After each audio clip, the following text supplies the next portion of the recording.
The Bible tells us to love our neighbor as we love ourselves. The second part of that tends to be overlooked sometimes. Are we is it okay? Are we supposed to love ourselves? Can we love ourselves? Do we even love ourselves? Well, I think nearly all people do love themselves in the sense that they seek their own good. They want to be in social settings. They want to be invited to the party. At the party, they want to have the best seat. They want to have the last piece of pizza. Or maybe you're an introvert and you want the quiet space and you want your book and you want everybody to shut up to give you the peace and the quiet that you deserve. So, in that sense, even though you may not like yourself, maybe you just don't have strong affection for who you are, you still love yourself in the sense that you do seek your own good. And so, wrapped up in Jesus' teaching is that the good that you naturally seek for yourself, now start seeking that good for other people, even at your own expense.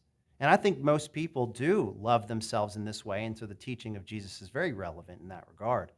Now, there are some people that have even stopped loving themselves in that sense.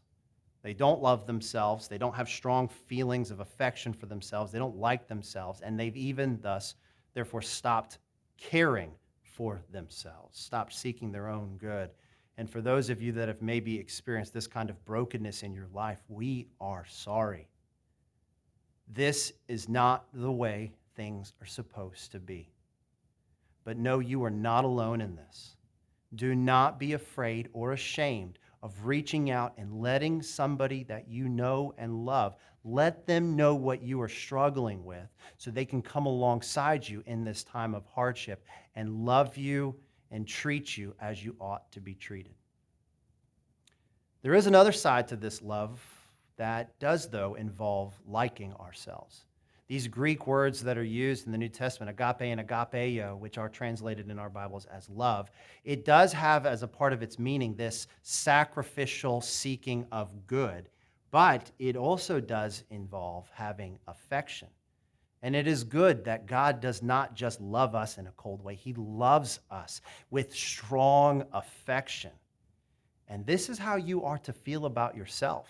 You can like yourself. You can love yourself. You can grow in not just affection for you, but also for other people. And the way that you do this is by reflecting on the fact that you are made in God's image and you are loved by Him.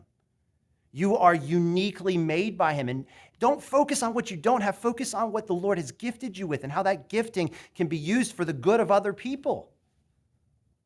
Take an honest assessment of your limitations, but know that your limitations aren't that which define you. And many of these can even be overcome. And those that can't, though, those limitations that are permanently a part of us, and they will lead to a certain kind of hardship, even those things God can use for His glory, and they do not define you. They allow you to be compassionate for other people, to grow even in affection for those in this world that are experiencing hardship of their own. You are loved by God. All people are loved by God and made in His image. You can begin to love yourself that way also, and even like who you are, and serve other people with the same kind of devotion and affection.